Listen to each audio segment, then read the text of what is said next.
ahora quiero presentarles a, a Hugo, al profesor Hugo Martínez, a Hugo, un amigo que nos hemos conocido en este mundo de la tecnología y la educación. La última vez que tuvimos la oportunidad de sentarnos y conversar fue en México, cuando recibimos el premio BET. Allá tuvimos un buen rato para conversar. Y bueno, Hugo es director pedagógico de Collegium, un innovador reconocido en América Latina, profesor de educación general básica. Bueno, tiene un diplomado en investigación informática aplicada. Eh, Además de eso, se ha especializado en la incorporación de las tecnologías en las instituciones educativas.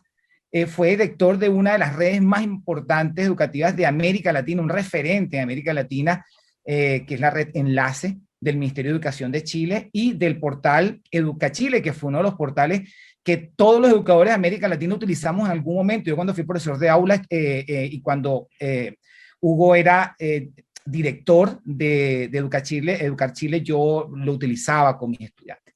Así que tengo verdadero honor de presentarles al profesor Hugo Martínez, quien pues abordará hoy el tema del aprendizaje y desafíos del uso de las tecnologías en la educación inicial. Hugo, las pantallas y el micrófono son tuyas. Sea bienvenido al CIE 2021. Muchas gracias, Antonio. Muchas gracias por la invitación, por esa tremenda presentación. Me honra. Espero estar a la altura de las expectativas de esta gran presentación. Voy a compartir pantalla para compartir la presentación que me va a ayudar a integrarnos y a poder intercambiar algunas experiencias. Como bien decía Antonio, yo trabajo en Collegium, que es una plataforma de servicio de gestión escolar y de desarrollo pedagógico que estamos presentes en toda Iberoamérica. Y lo que queremos compartir con ustedes esta tarde es qué hemos aprendido del uso de tecnología de educación inicial, particularmente en este último periodo complejo, tensionante, para muchas personas agotadora, y quisiéramos compartir esos aprendizajes a partir de lo que nos ha tocado acompañar y participar en las transformaciones que han debido ocurrir en este último tiempo. Hay que partir por lo más básico, que quizá ya está dicho, pero no por eso no hay que dejar de reiterarlo.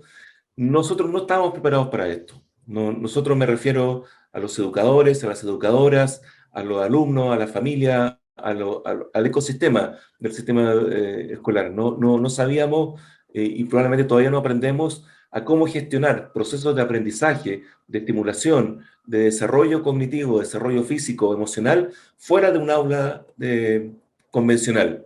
Aunque ciertamente las aulas de educación inicial no son convencionales porque tienen elementos muy innovadores en general, pero presenta una estructura que nos seguriza, que de alguna forma nos permite entender cómo se vive un proceso con ciertos estándares de control y de gestión. Sin esta sala de clase, el camino se nos hace mucho más complejo, mucho más difícil.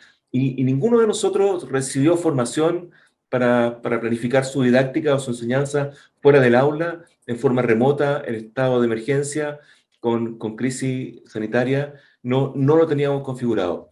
Pero a pesar de eso que es tan dramático, que es tan grave, uno se encuentra con cosas maravillosas como esta.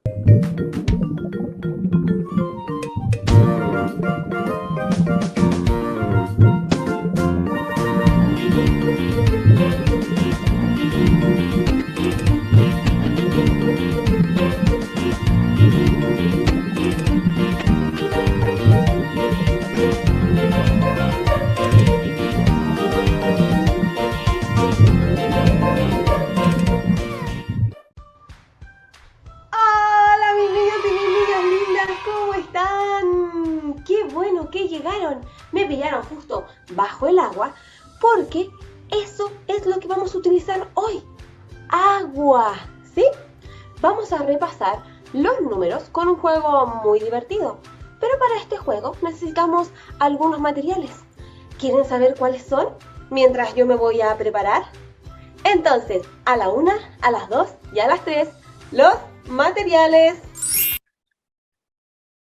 Cuando los educadores y las educadoras nos transformamos en youtubers, en influencers, en productores de contenido, cuando nos enfrentamos a la situación paradójica de tener que cerrar nuestros edificios, nuestras plantas físicas, pero no cerrar las aulas.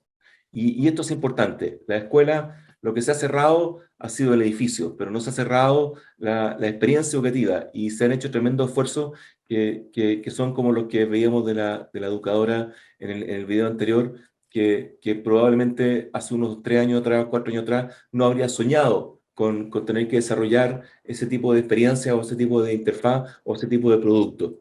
De alguna forma, hemos tenido que aprender a producir contenido, recursos, para nuevos formatos y nuevas experiencias educativas que antes no conocíamos. Y eso es algo tremendamente valorable, pero también desgastador, porque lo hemos hecho con mucho esfuerzo, con cierto grado de improvisación. Lo que hemos hecho ha sido educar en emergencia, y cuando educamos en emergencia tenemos que improvisar y nos volcamos a buscar recursos que no siempre conocemos muy bien. Sin embargo, lo hemos hecho. Muchos de nuestros hogares se han transformado en las aulas virtuales. Los hogares de los alumnos, los hogares de las educadoras, los hogares de los tutores, los hogares de... En fin, la situación ha sido más a tiempo completo. Hemos perdido espacio de privacidad, hemos perdido espacio de intimidad, producto de que hemos tenido que gestionar lo que hacíamos antes en un edificio que llamábamos escuela o jardín. Hoy día lo tenemos que hacer desde nuestros hogares. Y en este proceso complejo, la tecnología ha pasado a ser un elemento fundamental. No lograríamos mantener el estándar y los servicios que hemos tenido sin los dispositivos tecnológicos. No podríamos estar conversando en este seminario sin los dispositivos tecnológicos. Y la tecnología entonces pasó a ser un recurso que anteriormente podía ser complementario, accesorio, a ser un elemento fundamental. Particularmente en educación inicial, donde los elementos no necesariamente tienen que ver con la didáctica, sino que muchas veces tienen que ver con elementos contextuales, donde la tecnología ha sido fundamental. En nuestra experiencia, hay 2 ámbitos en que la tecnología ha sido esencial, y quiero compartirlo. Lo primero tiene que ver con las comunicaciones escolares. Lo que están viendo en el gráfico es el incremento impresionante que ha tenido el tráfico de comunicaciones escolares a través de las plataformas que nosotros soportamos para que los establecimientos mantengan sistemas de comunicación y de interacción con sus comunidades. Entre el 2019 y el 2020 ha aumentado más de un 400% el número de comunicaciones. Esto significa mensajería que el establecimiento, el jardín o el colegio manda a su comunidad escolar unitariamente, pero cada una de estas tiene múltiples destinatarios. 400%. Los que están en la industria, como Antonio, saben lo que significa en términos de servidores y de esfuerzo, y lo que hemos tenido que enfrentar. Pero al margen de eso, en 2021 ya llevamos, respecto al 2020, que tenía un incremento dramático, un incremento del 81%. Las comunicaciones a través de plataformas son hoy día un elemento esencial. Es un elemento esencial de avisar, de acompañamiento, de vínculo, de estrategia de didáctica, de conexión con la escuela, de emergencia, de coordinación sanitaria, etc. Por eso, lo que es interesante, al margen de estos números, es que lo que hemos experimentado es que las comunicaciones no solo han crecido en cantidad, sino que también en calidad. Estoy mostrando 2 ejemplos en pantalla de la aplicación de nuestra plataforma Pencil, que es la plataforma especialmente desarrollada para el mundo de educación inicial, en donde lo que vemos ahí son ejemplos que no son las comunicaciones del calendario escolar tradicional, son actividades que se coordinan como una actividad ecológica, una actividad educativa, una actividad matemática, a partir de estas plataformas. Esto ocurre porque en Chile al menos el 50% de la conexión con la escuela se hace a través de dispositivos móviles, particularmente en el sector de la educación pública. Y esto impacta entonces la necesidad de que este vehículo, este aparato que llamamos celular, pasa a ser un elemento esencial para comunicarnos, pero no solamente por la llamada telefónica, sino que por otros mecanismos. Nosotros hemos logrado detectar cuándo estas comunicaciones y estas herramientas son un efecto y tienen un aporte significativo y positivo, que son estos 4 criterios que les comparto en pantalla, que son muy importantes, porque un problema que tenemos con las comunicaciones a través de las plataformas digitales, que llegan como pucho, como mensajería a nuestros dispositivos móviles, es la organización de esta, la estructuración. Cuando el canal es informal, o sea, cuando lo hago a través de una red social, cuando lo hago a través de una red abierta, la organización y estructura de esta vía comunicacional es muy compleja y hace que sea muy agotadora y poco funcional. Porque entre otras cosas, segundo criterio, no se respeta la privacidad de la educadora y de la familia. Muchas educadoras hoy día están trabajando los fines de semana y las noches básicamente a través de su dispositivo móvil, porque su teléfono celular propio, su teléfono privado, pasa a ser de dominio de la comunidad, del curso, y entonces eso hace que el espacio de intimidad se pierda si es que no se ocupan canales estructurados. Son una buena herramienta cuando además de funcionar en canales estructurados, el tono, el contenido es empático, claro y positivo. En eso yo creo que hemos aprendido mucho, desde la comunicación tradicional, que era para reportar un problema, su hijo no asistió, su hijo tiene que traer unos materiales mañana, a la comunicación de esperamos que esté bien, sabemos que han tenido dificultades económicas, el colegio está atento o el jardín está atento a lo que necesite tu hijo o tu hija. Ha habido un cambio importante en el tono con el cual enfrentamos las comunicaciones.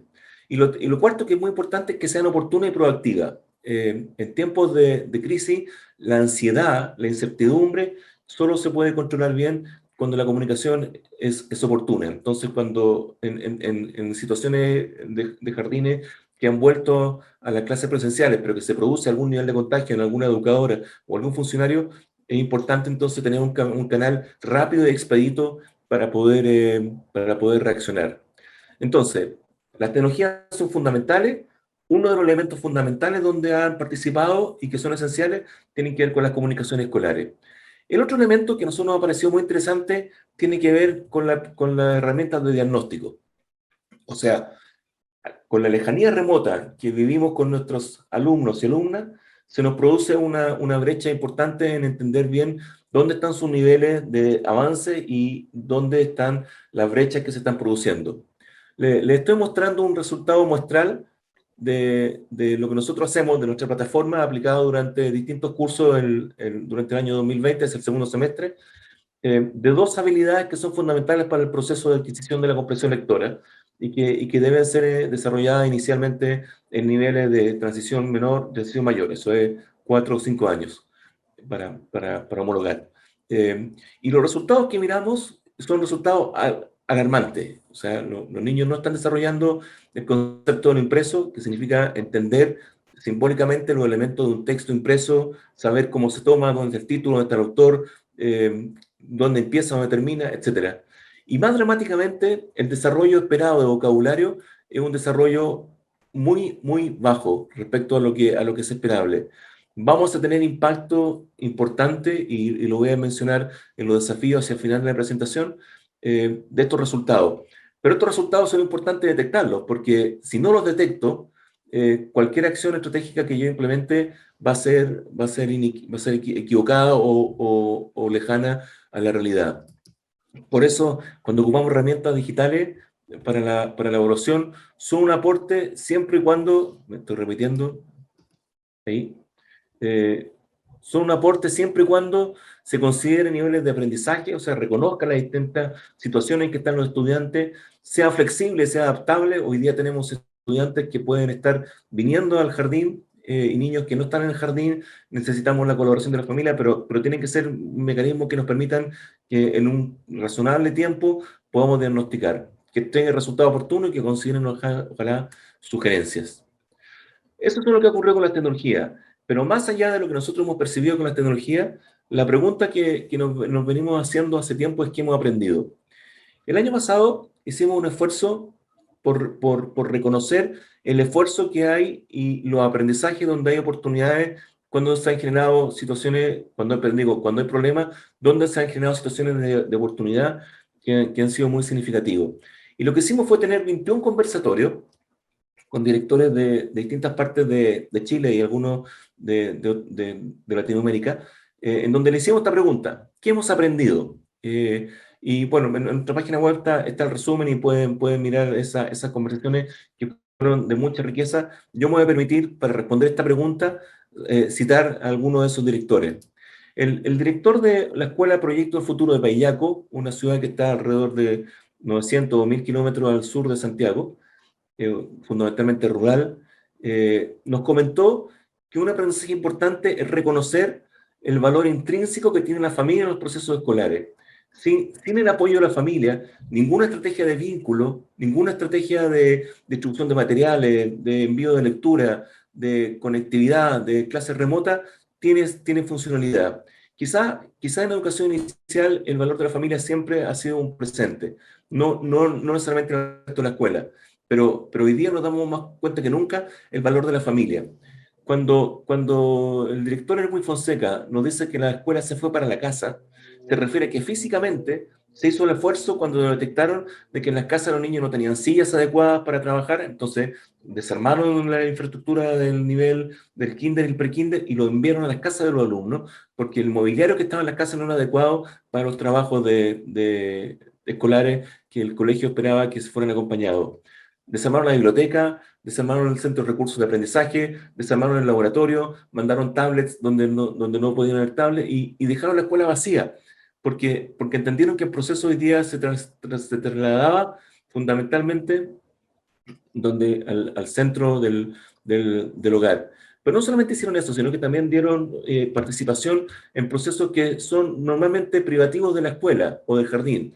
Entonces, en el nivel inicial, por ejemplo, parte de las evaluaciones de avance y de los informes psicológicos o los informes de personalidad o los informes de avance en ciertas habilidades a partir de una rúbrica, los calificaban las familias, porque las familias estaban más cerca, entonces la educadora hicieron un esfuerzo por capacitar y por entregar elementos de observación a los padres y a las madres para que pudieran ser parte de la evaluación formativa de sus estudiantes. La directora de la escuela Thomas Jefferson de Los Ángeles, Rupertino Urrutia, nos habló de lo importante de encontrar la oportunidad donde veía una dificultad. Se vieron muy abrumados al comienzo. La escuela es una escuela rural, donde la conectividad es muy baja, donde no había muchos niños, entonces descubrieron que a través de los transportes escolares podían enviar material, guía, que generaron una red en el que algunas familias que podían desplazarse llevaban elementos de materiales y encontraron que había toda una posibilidad. Cuando plantearon estrategias, una de las estrategias más importantes fue la transformación de profesores y profesoras, no de educación inicial, sino de educación básica, que estaban a punto de jubilar y que se dedicaron a la relatoría de cuentacuentos. Entonces generaron una red de profesores que desde su casa, vía YouTube, contaban en tiempo real un cuento todas las mañanas y se iban alternando. Toda la mañana, durante 10 minutos, había una profesora que contaba un cuento para la educación inicial hasta segundo o tercero básico, donde hubo una integración y una articulación entre el nivel inicial y el nivel de educación básica que probablemente nunca habríamos visto con tanta facilidad. El director de la escuela del Colegio Marcelino Champañán de La Pintana, Cristian Infante, habló de lo importante de aprender y de que dado que los profesores perdían, entre comillas, cierto nivel de poder porque no tenían el control de lo que ocurría en el aula, la relación se había vuelto más humana porque teníamos que escuchar, porque teníamos que atender. En este colegio, que está en una zona muy populosa de Santiago, donde las familias tienen en general muy escasos recursos, la meta era que las educadoras mantuvieran algún vínculo. Más que la cobertura curricular o que el desarrollo de habilidades, lo importante era mantener un vínculo. Entonces usaron tecnología de telefonía para que con cierta rotación, con cierta frecuencia, se contactaran con la familia, no para pedir, sino que para saber cómo estaban, necesitaban algo, estamos presentes, estamos disponibles. Solamente mantener el vínculo era un objetivo importante. Y el último testimonio que me permito compartirles con ustedes es el de Claudia Carrillo, directora de Educación Municipal de Independencia, que nos contó algo que era para ella muy impresionante, que era la posibilidad del trabajo en equipo reconvertido a través de la modalidad online, donde había más tiempo y más facilidades para trabajar en equipo. Y esto ha sido algo que también hemos aprendido. En el sistema tradicional escolar, normalmente teníamos muy diferenciado al grupo de educación inicial, al grupo de educación primaria, al grupo de educación secundaria. Esto nos ha obligado a conversar, ha obligado que el profesor que conoce más de tecnología apoye a los profesores que conocen menos, que el profesor que tiene más habilidades blandas para poder interactuar en la cámara haga proyectos más transversales. El consejo escolar, como dice Claudia, fue algo que se ha visto fortalecido, que han visto en oportunidades.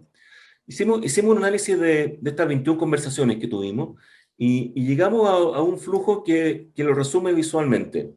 La primera reacción que tuvimos en educación fue quizás negacionista, quizás reaccionar defensivamente, decir, oye, esto va a durar lo que tenga que durar, en un par de meses más esto se ha normalizado, no, este enredo va a durar lo que tenga que durar, pero la pregunta es, hay que aguantar hasta que dure. Cuando el tiempo empezó a extenderse y nos dimos cuenta que la situación de crisis se iba a extender y se iba a prolongar más allá de lo que esperábamos, la pregunta fue qué recursos teníamos disponibles. Y entonces ocurrió como la escuela de Payaco, que empezaron a ver que sus propios recursos entre la escuela, su infraestructura tecnológica, su laboratorio, su biblioteca, eran elementos fundamentales. Pero lo que ocurrió, y probablemente muchos de ustedes lo vivieron, es que con los recursos que estaban disponibles no podíamos resolver todos los problemas, todas las dificultades, y vino un tercer momento que es clave, que es preguntarse por lo esencial. ¿Qué es lo fundamental? Desde la estructuración del currículo, en el caso de Chile se hizo un ajuste curricular importante, pero se priorizó en muchas escuelas, en muchas comunidades lo emocional, por sobre lo académico, por sobre los contenidos, el desarrollo de habilidades blandas, el desarrollo del vínculo, el desarrollo del acompañamiento pasó a ser lo esencial. Y cuando ocurre eso, cuando nos damos cuenta que lo esencial es fundamental, porque tenemos que priorizar con los recursos que tenemos, ocurre la magia de la transformación. Y es lo que ha ocurrido en muchas comunidades escolares, que la transformación se ha visto directamente vinculada a la detección de elementos esenciales de valorización nuevos de los roles de la escuela. Dicho esto, para ir cerrando y poder escuchar algunos comentarios o preguntas, me voy a focalizar en algunos desafíos que nosotros vemos que son los desafíos urgentes. El primero que nos cuesta aún enfrentar es que tenemos que pasar de un estado de emergencia a un estado de planificación. Esto es complejo porque tenemos incertidumbre, porque en los distintos países no sabemos cuándo vamos a retornar a clase, en qué condiciones vamos a retornar a clase, y cuando retornamos no sabemos cuán prolongado en el tiempo va a ser ese estatus o esa modalidad. Y esto nos genera obviamente estrés a los momentos de planificar, pero tenemos que, con esa flexibilidad y con esa inestabilidad, ser capaces de definir por lo menos cómo vamos a gestionar vínculos, a través de qué medios, de qué camino, cuál va a ser el currículum esencial que vamos a desarrollar, o sea, de aquellas cosas que no podemos dejar de hacer y ofertar y controlarlas, y con qué recursos vamos a operar esta planificación. Sin estos tres niveles de decisión, difícilmente vamos a poder volver a tomar control de los procesos escolares en el sentido de que intencionemos, organicemos, prioricemos y hagamos las transformaciones que necesariamente tenemos que hacer. Cuando hagamos eso, hay que hacerse cargo de los costos de la crisis, que es lo más complejo. La crisis ha traído oportunidades, ha traído innovación, pero también ha traído brechas que vamos a tener que enfrentar con elementos como los que mencionábamos, con diagnósticos que sean más inclusivos, porque las diferencias y la diversidad de la heterogeneidad que vamos a tener de aprendizaje, de niveles de logro, va a ser mucho mayor a la que normalmente estamos acostumbrados. Vamos a tener que enfrentar cómo convertimos nuestras redes y nuestras alianzas con la familia, al interior de la escuela, con los asesores, con los consultores, con las empresas que apoyan en redes de colaboración formativa. Vamos a tener que tener elementos, particularmente yo creo en educación inicial, de alerta muy temprana. Estamos viviendo en educación escolar una amenaza muy grave, muy grande respecto a la deserción, al abandono escolar. Esas alertas deberán partir hoy día por tener indicadores claros que nos permitan reaccionar proactivamente. Y vamos a tener que diversificar recursos. Otro elemento fundamental es la integración de la educación emocional en los procesos de aprendizaje. Yo he observado, me ha tocado observar muchas clases y muchas actividades, muchas interacciones remotas donde hoy día el estándar es partir preguntando cómo están, alguien quiere contar algo de lo que le pasó en la semana, alguien tiene algo que antes de incluso mencionar qué es lo que hoy día vamos a aprender. El miedo, la alegría, la tristeza, la pena, son elementos que hoy día se configuran como parte de los elementos que tenemos que aprender a gestionar, a expresar y que deberían ser parte del desarrollo emocional. La formación y desarrollo profesional es importante. Instancias como este seminario de intercambio, de conversación, son fundamentales. Y cuando me hablo de formación, no hablo solamente de capacitación en nuevos instrumentos, nuevas herramientas funcionales, sino que en elementos que nos permitan desarrollarnos integralmente como profesionales que hoy día somos capaces de generar contenido, de generar recursos, de manejar distintas plataformas, de gestionar una comunicación interactiva a través de plataformas de comunicaciones instantáneas, en fin. Estamos hablando de una nueva generación profesional importante.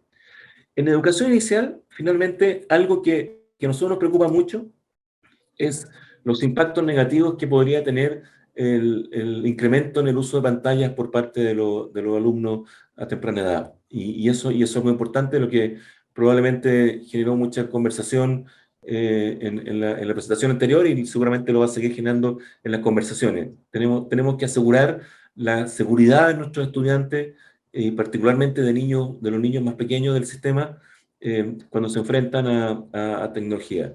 Un paso importante que en Chile se ha hecho ha sido la generación de ciertas orientaciones de uso de pantalla. Lo que están viendo en pantalla es un resumen muy acotado de unas orientaciones que entregó hace muy poco, en abril de este año, la Subsecretaría de Educación Parvularia, y que probablemente en esa presentación, cuando hable la representante de la Subsecretaría, lo va a mencionar. Hago hincapié en dos cosas. Uno es la importancia de entender que el uso de tecnología sea para extender y apoyar la participación, la práctica, la creatividad y la combinación de experiencia con otros recursos. O sea, es una buena noticia ocupar tecnología, pero así como probablemente han visto cosas interesantes de esta misma conferencia y lo van a ver, cuando se complementa y se conecta con el mundo real, con la vida cotidiana, para evitar que el mundo digital genere un mundo abstracto donde las realidades se empiezan a confundir, particularmente en niños tan pequeños. La tecnología no debe reemplazar experiencias sociales. La interacción no lo puede complementar, la puede subsidiar en algún momento en que no sea factible, pero lo físico y la presencialidad es fundamental. Y luego están los temas de la máxima cantidad de tiempo que un niño pudiera estar frente a la pantalla. Quiero terminar diciendo que estos momentos son los que nos permiten más imaginación, porque se derriban barreras. Hace 2 años atrás, o un poco menos de 2 años, en octubre del 2019, en Chile teníamos un debate intenso de el valor y la necesidad de tener o no tener celulares dentro del colegio. Y teníamos un debate muy atomizado de personas que pensaban que tenía un valor y otras personas que deberían estar afuera porque es un distractor. Hoy día no es un punto. Hoy día podemos flexibilizar el currículum, podemos flexibilizar los espacios con los que estamos trabajando, y es importante entonces que nuestra imaginación sea el elemento fundamental con el cual debemos enfrentar esta crisis y estos aprendizajes que hemos tenido. Muchas gracias y quedo muy atento a comentarios y conversaciones que podamos tener. Así es, Hugo, así es, y no sabes la cantidad de preguntas y reflexiones que ha generado, como siempre. Tus disertaciones siempre son muy amplias, pero muy atingentes, y abordan puntos que se entrelazan y que se conectan entre sí. Y por eso la variedad de preguntas y de, digamos, opiniones que ha generado tu disertación es interesante, pero quiero hacerte varias de estas preguntas, pues son muy interesantes. Fíjate, una de las primeras preguntas que me da mucho la atención es que tú en uno de los momentos de tu disertación hablaste de que humildemente aprendimos. Creo que somos pocas las organizaciones que están en el mundo EdTech que humildemente nos aproximamos a las escuelas desde el abordar sus necesidades y no imponerle a las escuelas lo que nosotros queremos que ellas hagan. ¿Sí me explico? Es decir, nos adaptamos a sus realidades, ¿no? Y tú dijiste algo, aprendimos muchas cosas. Aprendimos y tuvimos que hacer cambios. Aprendimos y tuvimos que reinventarnos. Pero también la escuela tuvo que reinventarse, la escuela se redescubrió, ¿no? Yo lo he comentado que apenas un 2% de las escuelas de América Latina hasta el año pasado estaban digitalizadas, y de un día para otro pasamos a un 98.5% de algún nivel de digitalización importante. Y en ese proceso, obviamente, y lo vengo diciendo hace mucho tiempo, y ahorita en mi libro que voy a publicar dentro de un mes, hablo de que se cometieron errores, pero errores que habían que asumirlos, no había no había otra manera de hacerlo. ¿Por qué? Porque no nos habíamos preparado por 20 años para este cambio. Tú tienes ya más de ese tiempo como líder de este movimiento de innovación educativa en América Latina, y tú lo puedes decir, pero mejor que yo en este momento. Entonces, una de las preguntas que nos dicen acá es la siguiente. Dorquis Olivo, de Venezuela, dice: incertidumbre de la vuelta a clase. Hugo, ¿cuáles son los 3 retos y los 3 desafíos más importantes que tú consideras que deben asumir las escuelas en América Latina? Porque tú tienes una mirada latinoamericana, obviamente. Sí. Yo creo, Antonio, que partiendo por la reflexión que haces inicial, hay una semántica que hay que ser cuidadoso con el uso del lenguaje. Y efectivamente cometimos errores, pero no los llamaría errores.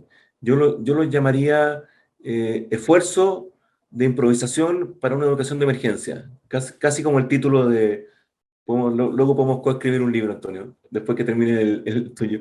Pero acá no hemos tenido educación online, no hemos tenido educación remota, no hemos tenido educación híbrida, hemos tenido estrategias de emergencia, porque no tuvimos tiempo de prepararnos, porque la transformación digital a la que hace referencia Antonio es un proceso gradual, es un proceso que parte por definir prioridades, es un proceso que parte por definir problemas y luego seleccionar los recursos y los procesos que nos permitan integrar algún tipo de tecnología para poder reaccionar y poder innovar respecto a una dificultad. En educación el problema siempre está antes que la solución. Cuando nos enamoramos de las soluciones, lo que generamos más problemas. Y ya, problemas ya tenemos en educación, no necesitamos más. Y ahora, para responder a la pregunta, yo creo que los desafíos que son urgentes son los que más o menos planteaba. Hay que salir del estado de emergencia, hay que tomar control, hay que empezar a planificar con las incertidumbres que consideren. A lo mejor hay que hacer un escenario 1, un escenario 2, un escenario 3, y vamos a tener que alternarnos, porque necesitamos indicadores, porque la magia de la planificación es que nos permite establecer ciertas metas. En ese sentido, las metas deben estar integradas a las brechas que se han generado. Por eso el segundo tiene que ver con hacerse cargo de los costos de la crisis. En los distintos países ha habido distintos costos, pero uno que ha sido transversal es el 25 o 30% aproximadamente de la matrícula de la asistencia tradicional con la cual hemos perdido contacto. Que a pesar del esfuerzo por la plataforma de comunicaciones, a pesar del sitio web, a pesar del canal de YouTube, a pesar del Classroom, a pesar de mandar visitas, no, los perdimos, no sabemos cómo están, no sabemos si están recibiendo alimentación, condiciones, y el sistema escolar, particularmente en primera infancia, es un sistema que tiene un rol contenedor social importante. Y tenemos que hacernos cargo de esa brecha. Esa es la segunda prioridad. Y la tercera prioridad, que yo creo que es fundamental, es enfrentar el desarrollo de la educación emocional como un elemento prioritario dentro del currículum. Tenemos que aprender a estar tristes, aprender a vivir nuestros miedos, aprender a vivir nuestra alegría, porque si no vamos a tener un acumulado de emociones que cuando se despierten va a generar elementos disruptivos y no va a generar la convivencia que necesitamos para producir aprendizajes.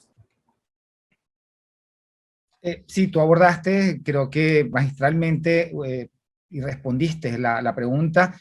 Uno de ellos, y voy a sintetizar de lo que dijiste ahora: medir es clave y fundamental, definitivamente. Es decir, asumir que la improvisación va a generar una consecuencia, ¿sí? Y debemos asumirla de manera planificada. Debemos planificar lo que va a venir ahora, porque van a haber consecuencias producto de la improvisación, y además abordar las emociones, ¿sí? En un contexto, como lo decía María Victoria Peralta ayer, no sé si la pudiste escuchar, que citaba a Edgar Morin, que decía, pues, la escuela durante mucho tiempo enseñó para la certidumbre cuando la vida es un mar de incertidumbres con pequeñas islas de certidumbre. Es decir, la escuela ha estado equivocada por mucho tiempo, enseñando verdades absolutas que relativamente se fueron cayendo y desmoronando de a poco, y que obviamente hoy tenemos que asumir como educadores ese reto de vivir una nueva realidad sobre la base de la incertidumbre. Pero eso es maravilloso, porque esa es la esencia de la vida en general, ¿no?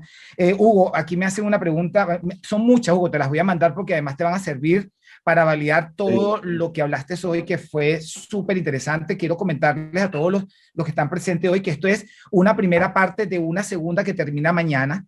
Mañana esto que ustedes están viendo acá lo van a mostrar el equipo de Natalia y Patricio, el equipo de Collegium y de Pencil. Lo van a mostrar en la práctica, van a tener bueno, además un momento privilegiado, pues casi que al cierre del evento completo, donde les van a mostrar el equipo de Collegium Latinoamérica, les va a mostrar lo que han venido haciendo en innovación, ¿vale? Y quiero cerrar con esta pregunta, Hugo, me dicen por acá, dinos exactamente en la práctica, en la realidad, ¿qué sería para una escuela vulnerable de América Latina la vinculación, el uso efectivo de los recursos y el currículum? O sea, es decir, ¿cómo conectas esos tres elementos de los que hablaste en una realidad con muchas carencias, donde esta nueva realidad amplió la brecha tecnológica? Ahora es mayor la brecha tecnológica, es como contradictorio, pero ahora con esta realidad se vieron las costuras de la pelota. Y entonces, ¿cómo abordar esto que tú hablabas ahora de la vinculación, los recursos y el currículum desde la práctica, con palabras llanas? Sí, Antonio, tiene mucha razón cuando hablas de la escuela como una institución que es rígida y que no sabe manejar la incertidumbre porque de alguna forma hemos estructurado el sistema escolar en base a certezas, ¿no? Y el sistema escolar lo que intenta es replicar certezas que están documentadas, pero no va a la par de la incertidumbre que se gestionan y que en los últimos 16 meses son parte de la vida, ¿no? Hemos vivido con incertidumbre. Entonces entiendo la preocupación del profesor por mayores certezas, ¿no? O sea, como, ¿qué es vincularse? ¿Qué hacemos con...? Y tiene mucha razón, porque de alguna forma tenemos que empezar a definir indicadores claros.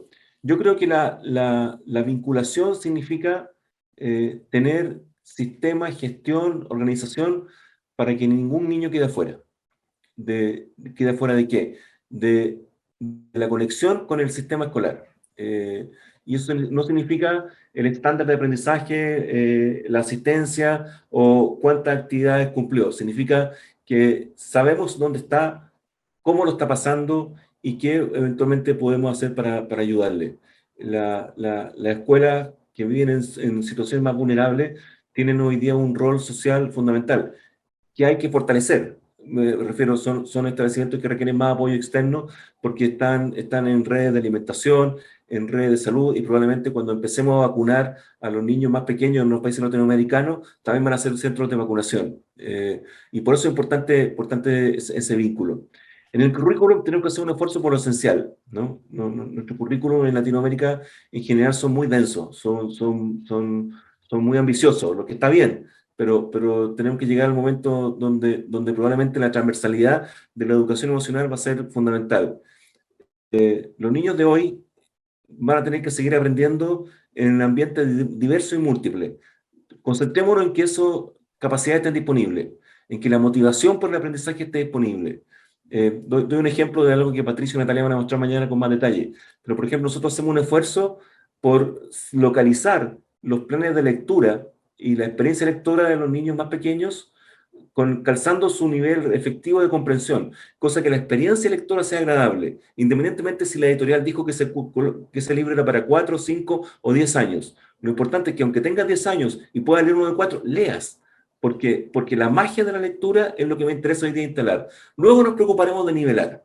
Luego nos preocuparemos, pero si yo adquiero el gusto por resolver problemas matemáticos, por pensar matemáticamente, en fin, entonces el currículum tiene que ir hacia esos elementos esenciales. Y los recursos que hoy día son o sea, tenemos una paradoja, incluso en la escuela más vulnerable, porque si bien en la escuela más vulnerable la tasa de conectividad y de disponibilidad de dispositivos en los hogares es menor, es impresionante la cantidad de otros recursos que han aparecido, cosas que pensábamos que eran obsoletas, pero en muchos países de Latinoamérica hoy día la radio escolar cubre un rol fundamental, algo que pensábamos que con la internet ya estaba desaparecido, que estábamos en el mundo del podcast, de los streaming, de los lives, pero en escuelas muy populares de Latinoamérica hay radios escolares que hoy día funcionan como elemento de acompañamiento. Yo conozco el caso, por ejemplo, de una escuela en que detectaron que la comunidad escolar, en el periodo más fuerte y álgido de confinamiento, la familia no tenía movilidad física en espacios muy reducidos. Entonces los profesores de educación física hacían media hora de educación física, 30 minutos al mediodía, por radio, no por Zoom, por una radio de una señal abierta, de media hora, un programa que se llama Arriba la Pelota. Entonces, media hora arriba la pelota para poder movernos dentro del hogar. Entonces, los recursos son múltiples, pero hay que seleccionarlos bien. Hay que identificar cuáles son los objetivos curriculares y por eso ese orden es importante. Vínculo, currículum y recursos. Maravilloso. Y acabas de colocar un componente importante, que es la creatividad. Es decir, la tecnología no es un límite, no es mala ni buena. La tecnología es tan buena o es tan mala como quien la utilice. Y fíjate lo que tú acabas de decir, a través de WhatsApp, a través de un mensaje, a través de cualquiera de las plataformas, incluso Pencil, que es la que ustedes tienen, puedes motivar a los papás a generar un proceso de ejercitación dentro de un espacio reducido, pero motivándoles desde el mismo educador, que es el encargado de inspirar, motivar, influenciar y no dar un contenido, como tú lo decías hace rato, ¿no? Y explicar un número o una fecha, ¿no? Hugo, estamos verdaderamente agradecidos, te prometemos que te vamos a hacer llegar todas las preguntas. Ahora al final del día hacemos sacamos todo, extraemos todo eso del chat y bueno, queda no más que agradecerte por los casi 1000 personas que te están viendo en este momento y los casi 5000 que te van a ver ahora cuando en diferido. Pues te agradecemos enormemente todas tu conocimiento, tu experiencia, tu sabiduría. Eres uno de los pocos colegas que en el mundo EdTech siempre dice, por favor, yo soy profesor. Eso me ha llamado mucho la atención de Hugo, siempre el profesor por delante, y él reivindica ese nombre de profesor. Así que muchísimas gracias, Hugo, en nombre de Caligraphics, Playcube, la Universidad Santo Tomás, todos los organizadores, y gracias a Collegium por colaborar y estar con nosotros en este evento. Esperemos que el año que viene sean parte también de este evento que va a ser mucho más grande. ¿Vale? Muchas gracias, Antonio, por la invitación. Felicitaciones por este esfuerzo. Tenemos que encontrarnos, tenemos que conversar, tenemos que reflexionar y tenemos que aprender en conjunto. Así que esfuerzos como el que ustedes están haciendo cuentan con todo nuestro apoyo. Muchas gracias. Muchas gracias. Bueno, le damos espacio entonces a la encuesta que vamos a tener ahora. Por favor, los invitamos a responder la encuesta de esta charla magistral del profesor Hugo. Y bueno, tienen 10 minutos para hacerlo y ya vamos a prepararnos para el gran cierre con, pues, desde el Ministerio de Educación, desde la Secretaría de Educación Parvularia, el cierre del día, y luego de eso vamos a tener el concurso, pues, el concurso de las redes sociales, y esperemos que mucha gente se lleve esos packs de enseñanza y aprendizaje interactivos que Caligraphics y Playcube está obsequiando a los educadores de toda América Latina. Así que agradecidos, nos vemos en 10 minutos.